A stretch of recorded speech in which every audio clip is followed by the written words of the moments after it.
excel in certain features. And the yellow-faced sky blue cock she's been paired to, the one on the left, is a bird of that calibre. And there's 5 extremely nice babies. But she's got back to nest, laid on the clutch of eggs. But you could see the condition draining out of that.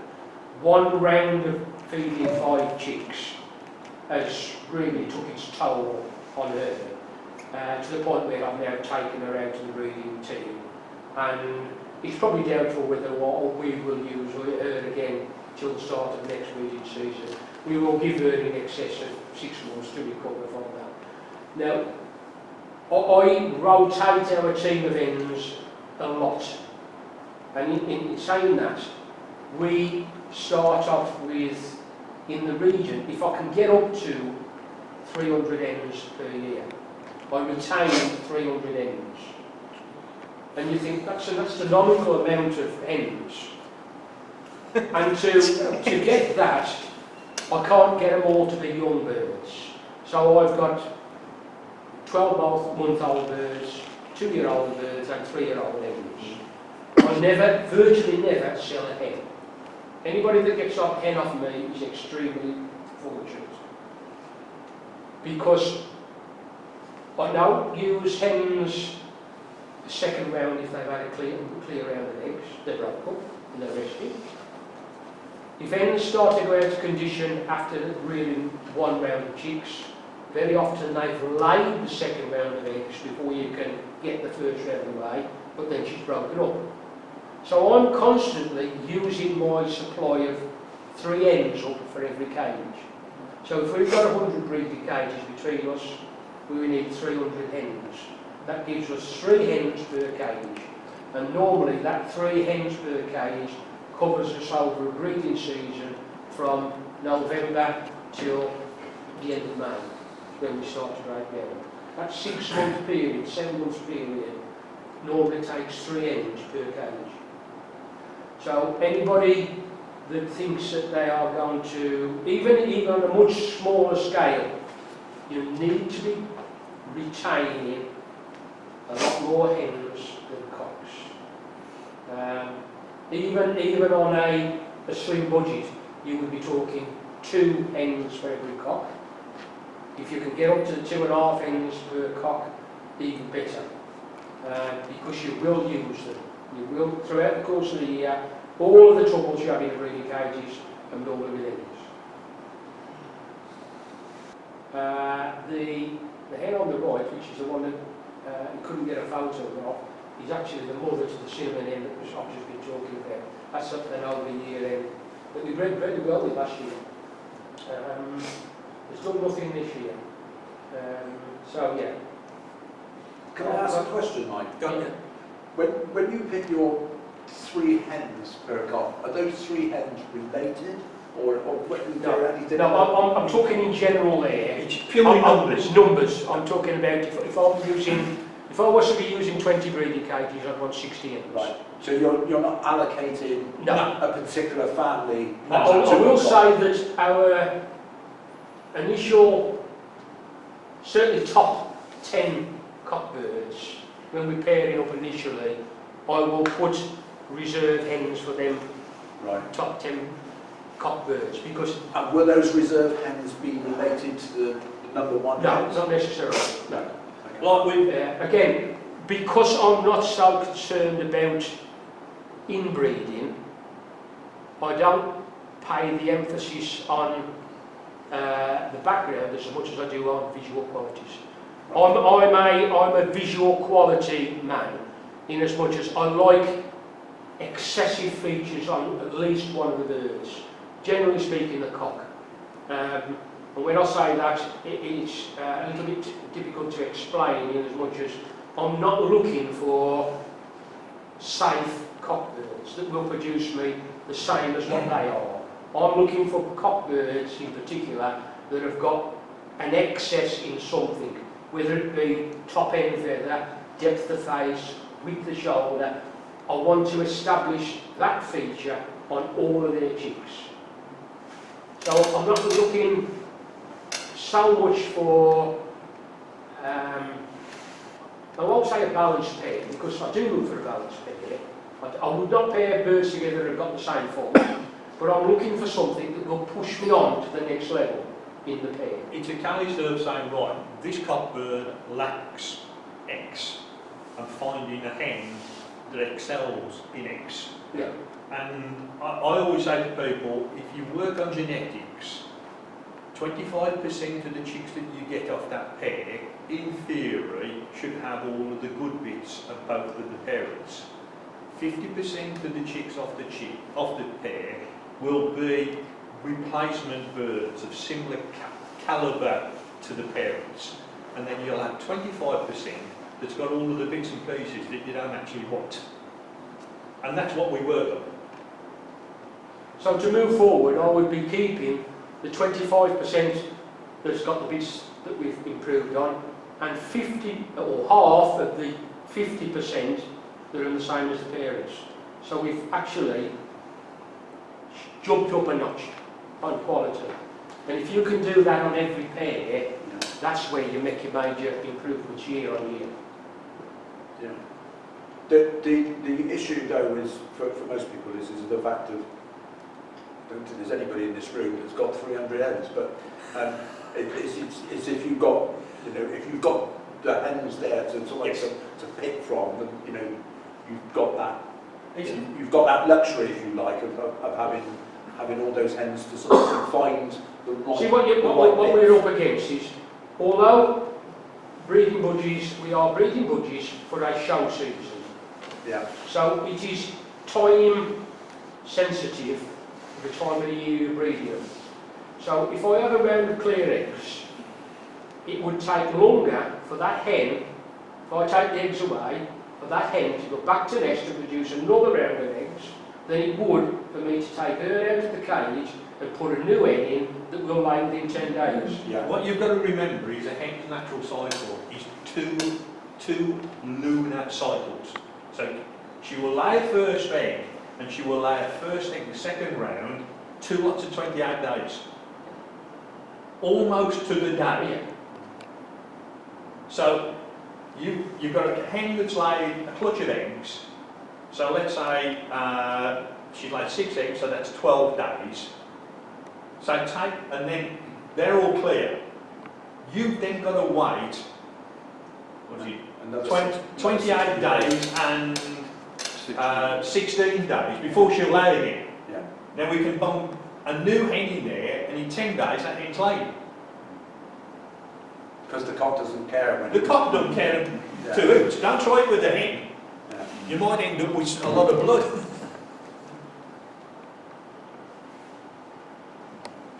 Again, two of our sort of stock cinnamon hens, powerful birds in the breeding cage. Both of them got background from extremely good cocks. So I'm utilising the background quality of the cock birds, which is a similar theory to what Harry used to, Ayokade used to reckon. He used to give a talk about pairing 2 cock birds together, but it didn't mean pairing 2 cock birds, he meant the parents of the hens, the quality was on both sides of the cock birds. And those hens are strong hens in the breeding cage. White green cocks, again, you can see the side capping, the degree of side capping. On occasions, you get these birds that have a feather that drops into their eye, and you get this runny eye, which is a problem to get rid of. There are ointments that you can treat birds with, but once they start that, the best method I've resolved is to actually cut the offending feathers from around the eye, giving the bird a chance for its eye to get back to normal. All right, you disfigure the feathers at the time, but eventually they drop out and regrow, so that's the best way to deal with it. You can see the feathering on the white, he's a particularly long-feathered bird. I've just broken that bird up actually, he's had a couple of rounds of clear eggs, so he's back in the white at the moment. Again, good faced birds. Majority of them clean, big spotted. And do you trim all your birds, Mike? Prior to breeding, yes, I trim all the beds, and at that stage when I'm trimming the beds, they also get a little dodge of ivermectin. Great big cock on the right, I think that's number 8. That's right. Again, another bird that's last year's bird, number 8. Started off with the Coldwell Spaniel in She'll see in the bit. and around the clear eggs. Again, it's very disappointing when you get major pairs that you've got great hopes for. And I brought the Coldwell Spaniel up, repaired him with another round of clear eggs, and did exactly the same as I did with the dark green. I downgraded him as far as the hen that I paired him to was a more modest type of hen, and he's got a couple of youngsters, little chicks in the box, just coming up to really age now. So I'll have a look at what sort of quality they are, but then I'll start to push him back up in the pecking order as far as quality hens to pair him to. See, what might happen is that the hens that he was originally paired to have now had 6 weeks rest. Rest, So they will be coming back into cycle, so that he may end up with back to one of his original hens. yeah. I've actually got his full brother, number 45, another good grade green cock, paired to what I did at that time when I paired up initially. I paired 2 brothers to 2 sisters, 2 Coldwell Spaniel hens to 2 grey green cocks, because I thought the pair would really click. And the other brother has produced, he's on his 3rd round in chicks now, and I look at the quality throughout, and they haven't produced that star. They've produced very solid birds without producing the star bird. So I'm now reluctant to pair him back to the other Coldwell Spaniel. I will probably rejig that pair with, I've bred some particularly good light bred sky blue hens. So he might not go back to his original hen. See, what's happening now is, like, I took, was it 6 pairs back home yesterday? Yeah. We bred some good hens late in the year, and we've sort of protected them and waited for the weather to improve before we've thrown them into a breeding cage. And that bunch of hens is now coming into the breeding cage. I mean, over the last 2 weekends, we've repaired probably 30 pairs, 35 pairs. Yeah, 30, 40 pairs. Yeah. That's not right, really. I don't know, I think that's his brother. I think that's his brother. But you can... Again, a lot of these birds were photographed not necessarily when they was in good feather condition or prepared. So you don't necessarily see the best in. And there are some people that seem to have a knack of taking better photos of budgies than we do. So They're the ones that are selling birds all around the world. Yeah. now, I'm almost certain when we had that bird in the shop, you bought that bird back yesterday to be repaired in the area. This one? Yeah. Yeah. That's the one that we both want. Yeah. Yeah, just keep rolling through them now. That's the big symbol in it. That was the original pair I put together. That was the pair Yeah. with the dark green. And she's just waiting to go back into the green cage. It's just whether I've got the dark green again. Alright, do you hear that? These are The old grey. That was the bird that we took to head to the valley, and I nearly screamed. Yeah, that was. But it's the only show we've actually shown at the edge of the valley. We plunged there. We took 2 birds to the edge of the valley, and it's one of the few occasions where you go, and we was a bit cocky. We knew we was taking an exceptionally good team of birds, of which the grey was one of them, and there was an exceptionally good golden face sky blue spaniel, a really good light green spangled cock. And I honestly thought we was going to have a field day.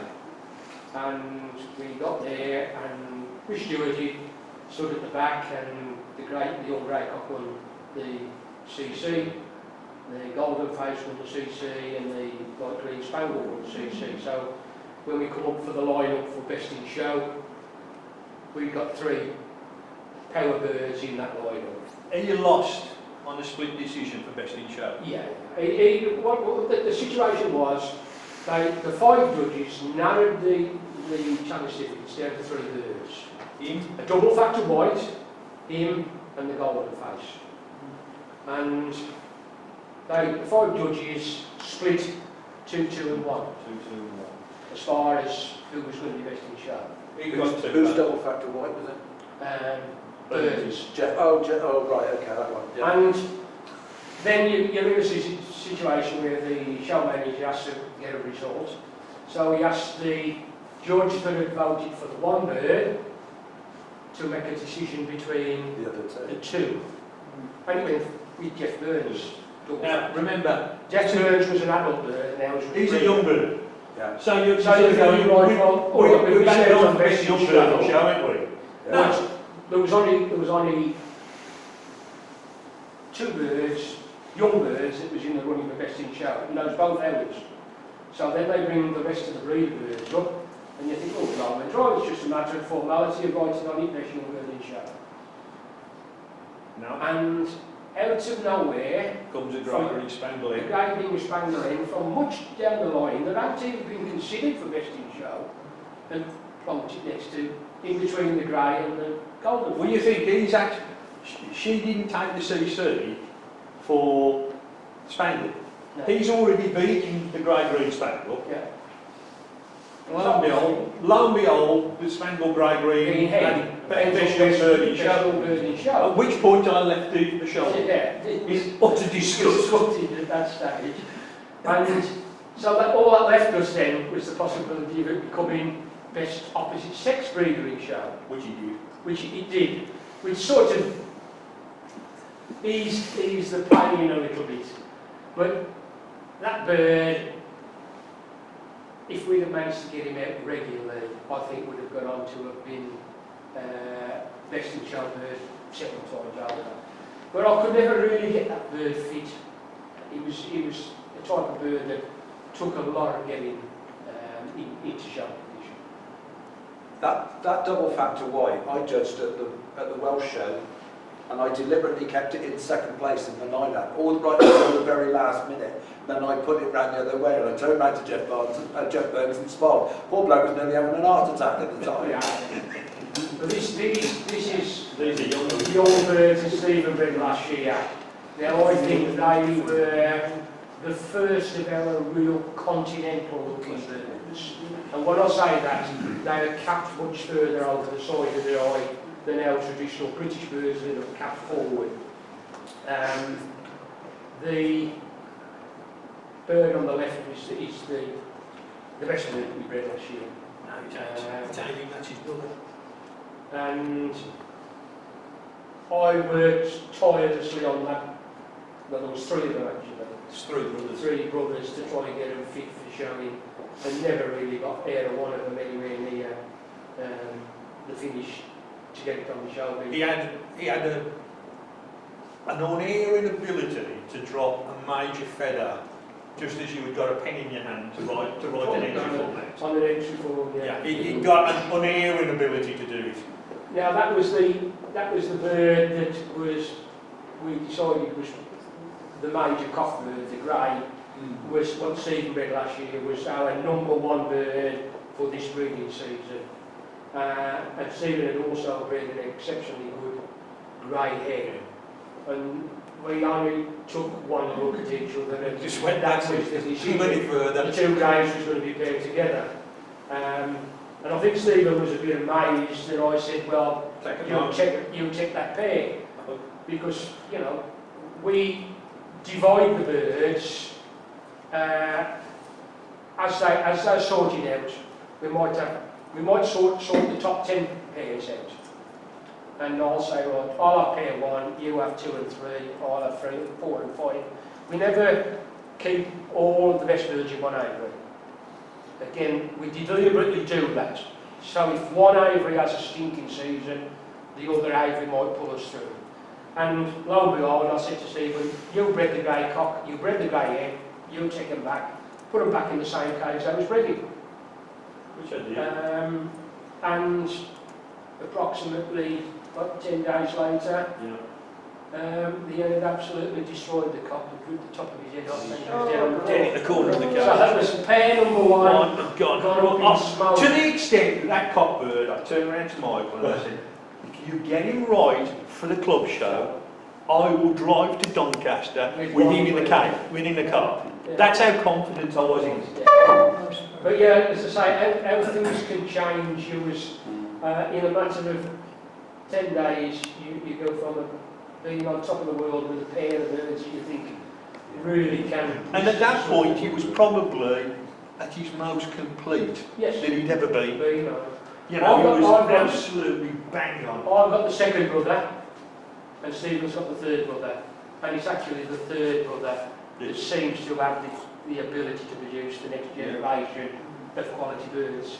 So even that, I think people that breed birds, it's another side of it, that just because it glistens, it's not gold. So what he meant by that was sometimes you have to take one step back to go forward twice. And it looks as if it's the third brother that's got that inbuilt ability to throw the good ones from the next generation. Believe me, how I never rung that hen neck. And yet Stevens, he broke that head up and he's repaired it later in I left weeks him. later. I left him for But you about got 6 youngsters, weeks. you got? I left him for about 6 weeks. With a different And- cock. And there was a good light green cock that was in the flight with her, and they're bouncing around together, and I thought, I'll put him in a show cage just to see how they react to one another. And I left him in 2 nights running, left him in the show cage for a couple of hours, and they were like best buddies. And I said to Mike, I said, in for a penny, in for a pound with her, you know, she's such a good hen. They hit it off, and there's three chicks in the nest box, I think, with her.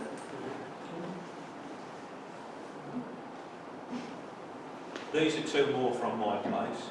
Yeah, they were the ones at the point. Those are out with the pipe cock. Though, I don't know if it shows up very well. That's it, that's the big boy. That's carrot, is it? That's carrot, yeah. That's carrot. Carrot all green first. Carrot or beetroot, one or the other. Yeah. No, it's not a new variety. No, we think it's aggressive. But Yeah. Now there you are. What is the hen on the right? It's a violet grey. Violet grey. It runs through quite a lot of our birds, the violet grey. Yeah, which sounds, but that's, when you think that those 2 birds are exactly the same bird really, they're both greys. But when you look at them side by side, they're nothing like one another, aren't they, as far as body colour? The original violet came into the stud. When I came back into the hobby, Dad turned around to me and he said, right now, I want you to have something you can call your own. And so, what do you mean, Dad? Well, variety that you can call your own. Michael's has got the Enos, mine was the normal, so what do you fancy? Well, we'd never had spangles and we'd never had yellow faces in the aviary. So I went, well, spangles are yellow faces. You went and got a spangled cock, didn't you? Yeah, what we assumed was a grey spangle. And the first, he never produced a lot of birds. Again, he was one of these that produced a couple of chicks around. And the first chicks he produced were greys, normal greys, but, well, normals, non-spangles. And I'm going, I'm a bit baffled as to what colour they are. And when I took them back home, I hung them on the wires in the flight and said to Dad, you better tell me what they're at. He said, go and get a gallivant and I said, he'll probably tell you. Yeah. But they were violet greys, and within 2 breeding seasons you could go in the flight to go spangle family, spangle family, spangle family. They were so different. That's a sister to the 3 cocks. Yeah, that's the sister. A bird that now is just about to go back into the breeding cage. She had a round of clear eggs back in November, and she's been in a stock cage since then. She's back now in that sort of condition. So it's a bird that I'm looking for, what we class as a banker cock now. Because she's had a round of clear eggs, I'm looking for a cock bird that has consistently been fertile. And so those hens would have been kept in a stock cage away from the cocks? Yes. Yeah. Not this weekend, but last weekend, he was pulling birds out, hens out of the flight on our stock cages and going, find me a banker cock, find me a banker cock. How many do you want me to find? There he is, the one on the right side. Right, that was the... That was the one that I wanted to take to the club show. It was a super. And when I say that European look, you look at the amount of capping over the side of the eye that bird's got. And that's the typical European feature that's now being integrated into British birds.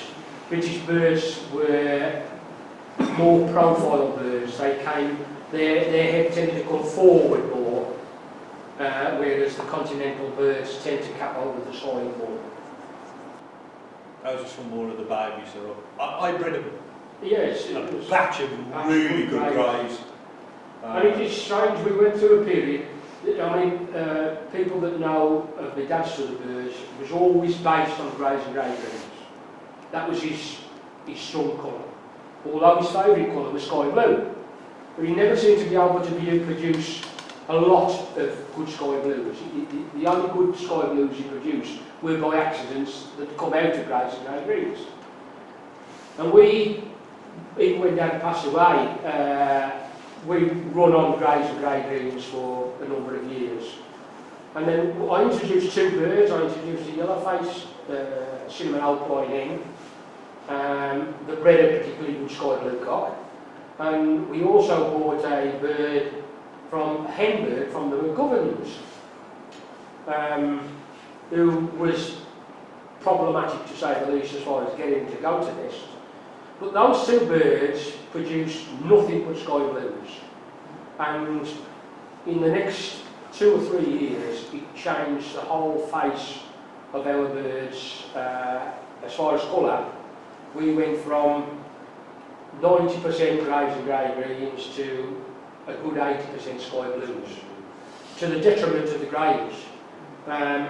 And it's only been last year and the start of this year that we've started to redress the balance as far as getting a few more greys and grey greens back round us. When Michael said that we bought a blue hen from the McGoverns, the old grey cock, she was actually bought specifically for that bird. Yeah.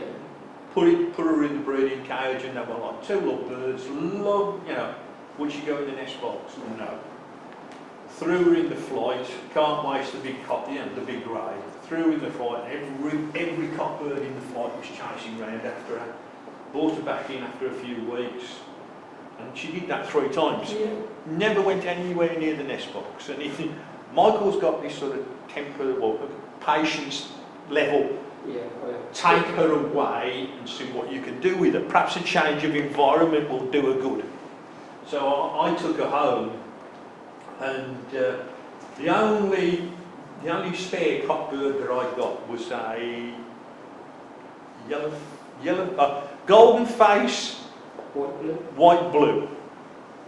Put her in it. Did exactly the same.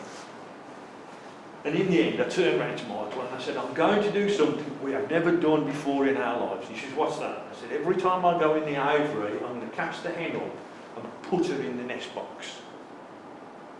Well, got nothing to do, so every time I went in the nest box, and for the first 3 or 4 days, it was like a bat out of hell out in the nest box, bob. After about a week, I went in and I thought, where's the sky blue hen? And lo and behold, she's in the nest box. And she laid a clutch of clear hens. Well, by then it was September, so I said, okay, then we'll broke up. The next year, the first bird in the cage for me to take home was the sky blue hen. And he said, put her in the same damn cage that she was in last year, and this is the most fertile cock bird that we had last year. And traditionally, we wouldn't have paired sky blue to sky blue. Sky blue to sky blue, and we bred 13 chicks off her.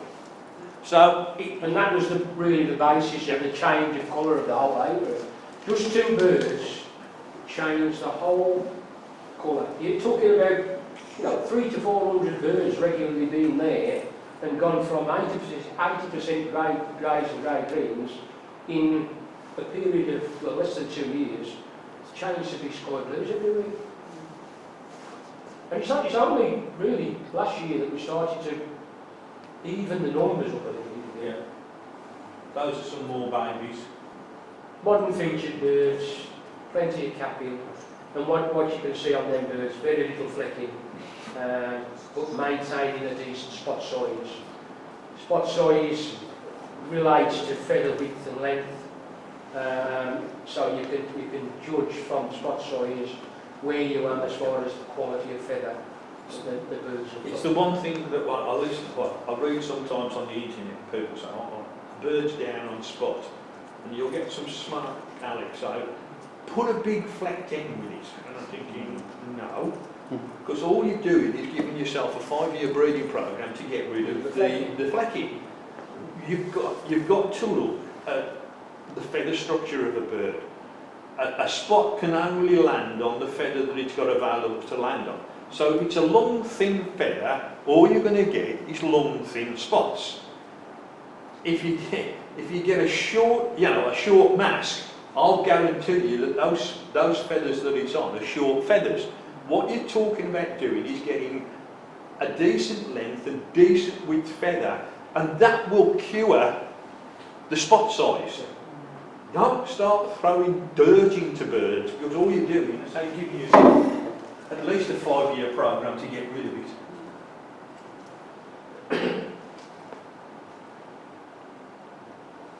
There's another one of the violet greys. on the left.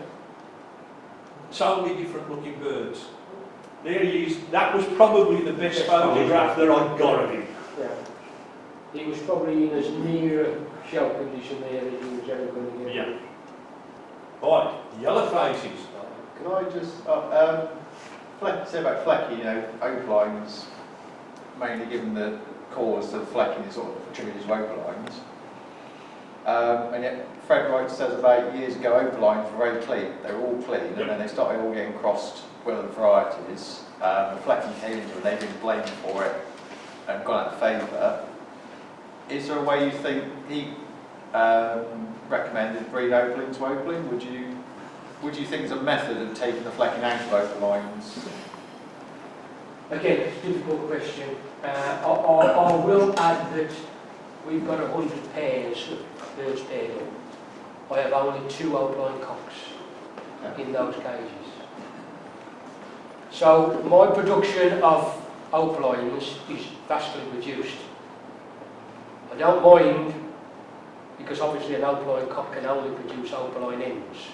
I don't mind using the opaline ends, but I don't normally, unless they are exceptionally good budgies. The 2 birds that I'm talking about are exceptionally good budgies. I don't use opaline cocks. And So I keep the amount of opalines very much on a short lead. And that is the reason that we can keep the biggest majority of our stud birds clean. Do you do the second It's just reducing the amount of numbers that you breed from, and to do that, it means hammering the opaline cocks back. And you'll find if you go around and go to the top apiaries in the country, They're all the same. they're all the same. There will not be many opaline cock birds retained. Alan Marchant always used to say maximum of 3 opalines in the breeding team. That's it. I don't care, no more. So yeah. And the flecking more than anything is to do with the amount of melanoma that the birds carry. And the when I look at feather construction, the construction of feather, you're talking about feather length, feather width.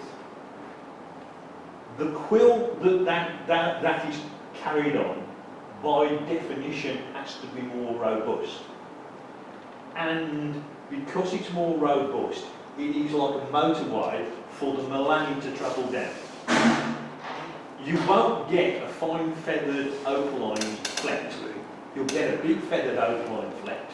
And the 4th element of feather is what I call the spur feather. If you pull a feather out of a lot of birds, they've got like a down feather attached to the base of the quilt. Dad always used to say, well, that's its best. It gives you that massive, you know, bulks it out a little bit. But to the yellow faces, Yellow face cobalt, again, that's the one that's at my place, not the one that's Stevens. Nice bird, Ken never really managed to get him fit enough to show. We bred some nice yellow face cocks last year. And again, that was a strange situation. The introduction, when Stephen come back in, one of the colours that we was talking about Stephen being known for was the yellow face, because I'd never really been in the stud before. And on 3 or 4 occasions we went out and bought a yellow face bird to introduce the yellow face. And my dad's grey factor birds suppressed it, in as much as we regularly bred from the yellow faces, but they didn't produce yellow faces. They only produced white face birds. And it's only been the last 2 or 3 seasons that we've managed to establish quite a sizable amount of good quality yellow faces. Just which through the yellow faces for a bit now. Those Yeah, that's the sort of yellow standard of the yellow face ends. The one on the left is a golden face. And for them that don't know about golden faces, it's one of the few varieties that changes colour every time it molts. It starts off purely on its face, and as it molts its first molt, it starts to run through the body. So that bird on the left, which almost looks like a light green, is actually a golden face sky blue. it's blue. And as it's got older, it's got more and more to look like a light green. If you want to check, you lift up the wing and there will be 3 or 4 feathers Feathers of the never original change colour. colour. And that's the only real way of doing it. Again, nice, very nice end on the right. I think that's the end that I got paired up in one in the new shed. That's just come to me. Yeah, That's the bird I Stephen took. yesterday. I took that back with me yesterday. The bird on the left is the one that I don't paired with the sting of an N that I was talking about on one round on. Yellow face, cinnamon blue cock, young cock. That's Hybrid one. yeah, Stephen read that. That's a lovely, lovely bird. He's again on his 3rd N before he's produced a fertile egg. He's just sitting on 6 fertile eggs now. With the egg. We showed him once Yeah. at the MBA. And what did he come up against? Yeah. Dave Wone's big yellow face and outline grains. He said, okay, thanks. Spangles. Spangles. Double factor spangles. Yeah. He's a couple of the cobalt spangle ends that we've been using. The one on the left is the one that's just about to go back into the breeding cage. And I think the one on the right is the sister I've been breeding with fairly well. She's about to be broken up. She's reared 2 lots. Now this again, the bird on the left is one of my favourite birds. Sky blue spangle cock. When he's prepared right, he's a force on the show bench. The cobalt spangle is a very, very young bird that we gambled on pairing up at roughly 5.5 months old. He'd got a full iris in, and I said to Steve, well, it wouldn't hurt him if he just has around clear eggs. And fortunately, the first 2 eggs at the end line was both fertile. Okay. Since then, he's not been as fertile, although he's got 2 chicks in the box now. Cobalt spangle egg. Double factor. Double factor cock has bred well over. That's an old bird now, that's a 3-year-old cock, but it's bred well. Big spot solid spangle eggs. The end on the right, I've just paired up again. That's again a bird that I like a lot.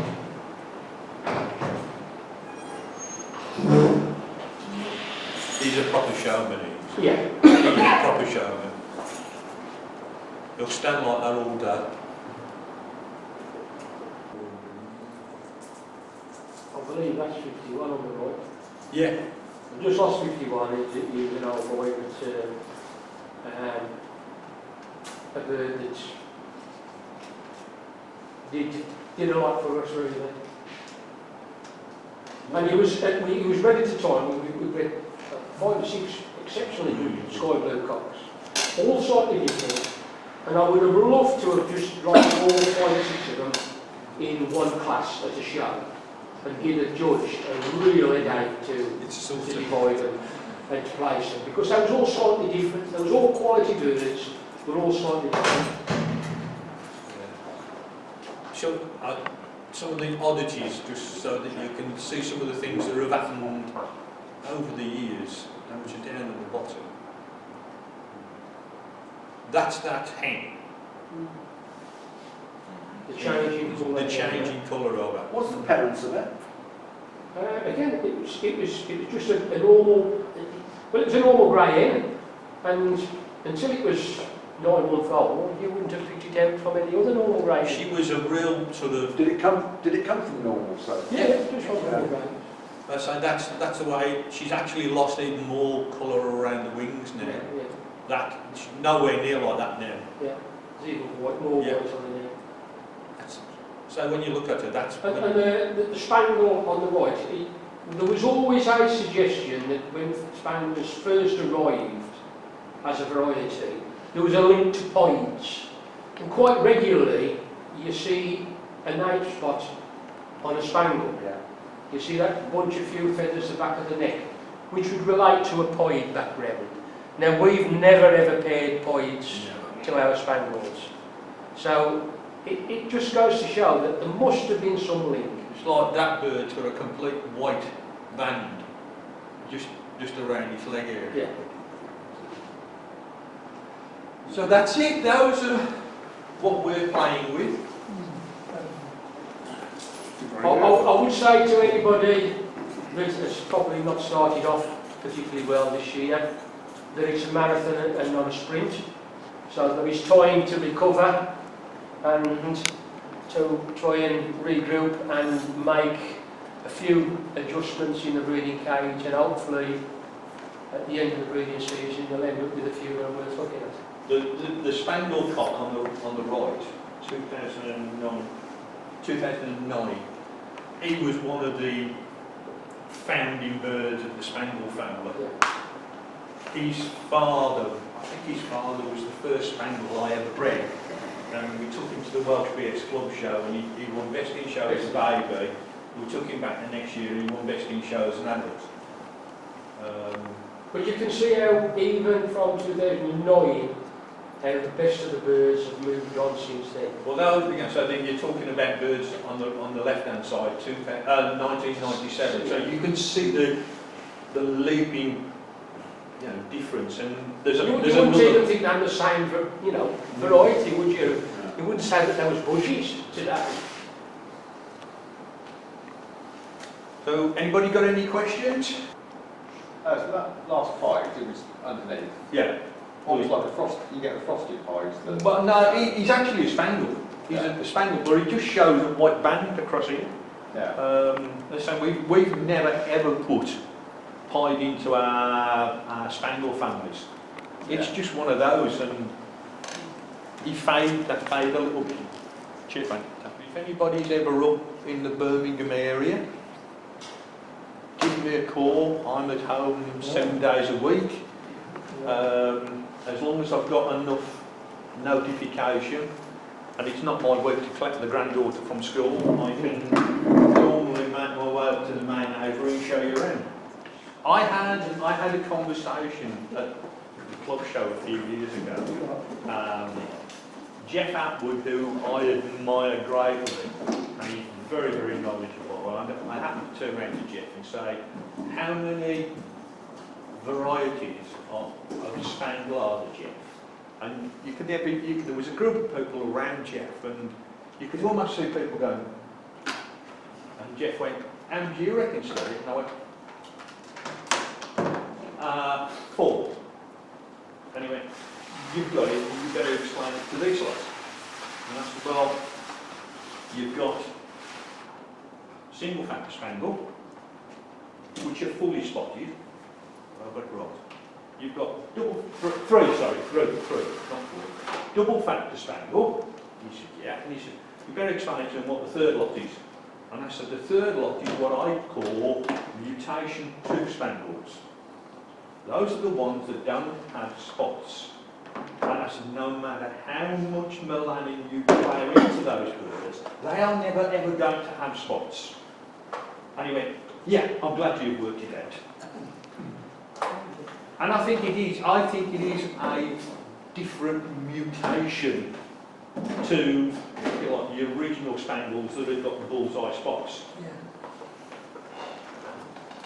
You don't think it's because we paired, because it was acceptable, spots, when spots has only come to the forefront on the judging scene in the last 10 years or so? Yeah.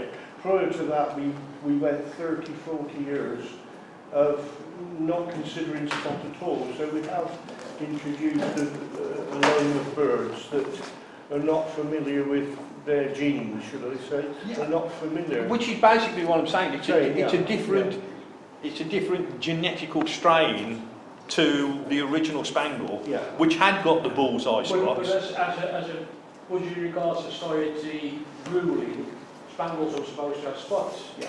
So when you come to judging, realistically, you have to penalise them, because if they're not showing any spots. Oh, no, absolutely. Yeah. That's, we'll never go forward, will we? Yeah.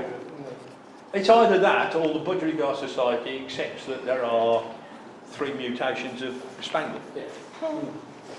Because if you're trying to increase the number of birds on the show bench, if you're going to constantly penalise the ones without the spots, eventually they'll stop at home, and the clubs will suffer. Yeah. It's all a numbers game we're showing. Yeah. They just want the numbers there, irrespective of how good the bird is. So, Okay, Simon, can I... thank you very much. Thank you very much to Steve and Mike for a very interesting talk. Thank you in the usual way, please.